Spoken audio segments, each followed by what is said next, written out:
মুস্তাফিজের ৯.২০ কোটি কি হবে আইপিএল এর নিয়ম যা বলছে, অর্থাৎ মুস্তাফিজুর রহমানকে তো আইপিএল থেকে নিষিদ্ধতা দিছে এবং বাদ দিছে সেটা আপনারা জানেন, কিন্তু মুস্তাফিজুর যে টাকার বিনিময়ে কিনে নিয়েছিল কলকাতা সেটা হচ্ছে ৯.২০ কোটি। এখন এই ৯.২০ কোটি টাকার যে চুক্তি হয়েছিল মুস্তাফিজুরের সাথে, এখন এই চুক্তির কি হবে চলুন আজকে আমরা দেখি এই বিষয়টা। আইপিএল এর নতুন মৌসুমের শুরুর আগে অদ্ভুত পরিস্থিতির মুখে কলকাতা নাইট রাইডার্স ভারতের কট্টর হিন্দুবাদী দলগুলোর হুমকির মুখে পড়ে হঠাৎ করে মুস্তাফিজুরকে ছেড়ে দিতে তাদেরকে নির্দেশ দিয়েছে ভারতীয় ক্রিকেট বোর্ড, যার প্রেক্ষিতে ইতিমধ্যে বাংলাদেশি পেসারকে ছেড়েও দিয়েছে কলকাতা। সো আপনারা দেখবেন কলকাতা রাইডার্সের যে অফিসিয়াল ফেসবুক পেজটা আছে সেখানে যে মুস্তাফিজুরের যত ছবি আছে ছবি কিন্তু সরিয়ে দিছে এবং আনুষ্ঠানিকভাবেও ঘোষণা দিয়ে দিছে যে মুস্তাফিজুরকে তারা আর দলে রাখছে না। কদিন আগে নিলামে চেন্নাই সুপার কিংসের সঙ্গে রীতিমতো যুদ্ধ করে ৯.২০ কোটি রুপিতে বাংলাদেশি পেসারকে নিয়েছিলেন কলকাতা নাইট রাইডার্স, কিন্তু নতুন মৌসুমে একটি বল না করেও দলের একজন বিদেশি খেলোয়াড়কে হারতে হলো।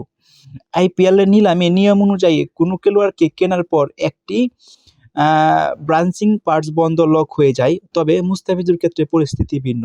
এক্ষেত্রে খেলোয়াড় সরে দাঁড়ায়নি বা ইনজুরিতে পড়েনি, বহিরাগত কূটনৈতিক ও নিরাপত্তাজনিত কারণে বিসিআই ছেড়ে দেওয়ার নির্দেশ দিয়েছে। লিগের অপারেশনাল গাইড অনুযায়ী ক্রিকেটের বাইরের কারণে একজন খেলোয়াড়কে সরিয়ে নিতে বিসিবি হস্তক্ষেপ করলে এই ব্রাঞ্চিং সাধারণত বাদ পড়ার খেলোয়াড়ের জন্য খরচ করা নিলামের মূল্য পুরোটা ফেরত দিতে পারে।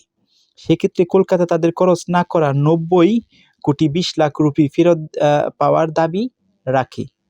মুস্তাফিজুরকে নিয়ে তৈরি হওয়া পরিস্থিতিকে মূলত ফোর্স মাজর হিসাবে দেখা হচ্ছে, যা একটি চুক্তিগত ধারা যেখানে নিয়ন্ত্রণের বাইরে থাকার ঘটনার চুক্তির শর্ত পূরণ করা সম্ভব হয় নাই। এক্ষেত্রে মুস্তাফিজুরের সঙ্গে চুক্তি কার্যকর করার বাধ্যকতা নেই কলকাতার, কারণ তার আইপিএল থেকে সরে যাওয়ার নির্দেশ এসেছে বিসিআই এর কাছ থেকে। তবে যদি মুস্তাফিজুর কলকাতা বা বিসিআই এর কাছে ভবিষ্যতের ক্ষতিপূরণ দাবি করেন, সেই বিষয়টি জটিল বিতর্ক তৈরি করতে পারে।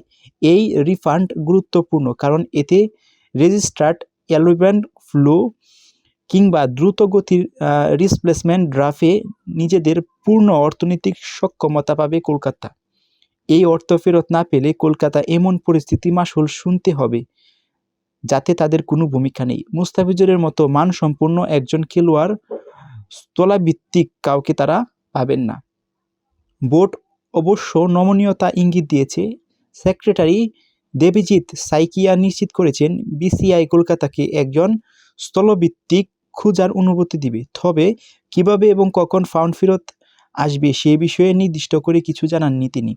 শাহরুখ খানের দল জানিয়েছে বিসিআই এর নির্দেশনা অনুসারে সকল প্রক্রিয়া ও অভ্যন্তরীণ পরামর্শের পর তাকে মুস্তাফিজ ছেড়ে দেওয়া হয়েছে। আইপিএল এর নীতিমালা অনুসারে কলকাতাকে বদলি ক্রিকেটার নেওয়ার অনুমোদন দিয়েছে বিসিআই। দ্রুততম সময়ের মধ্যে আরও বিস্তারিত জানানো হবে।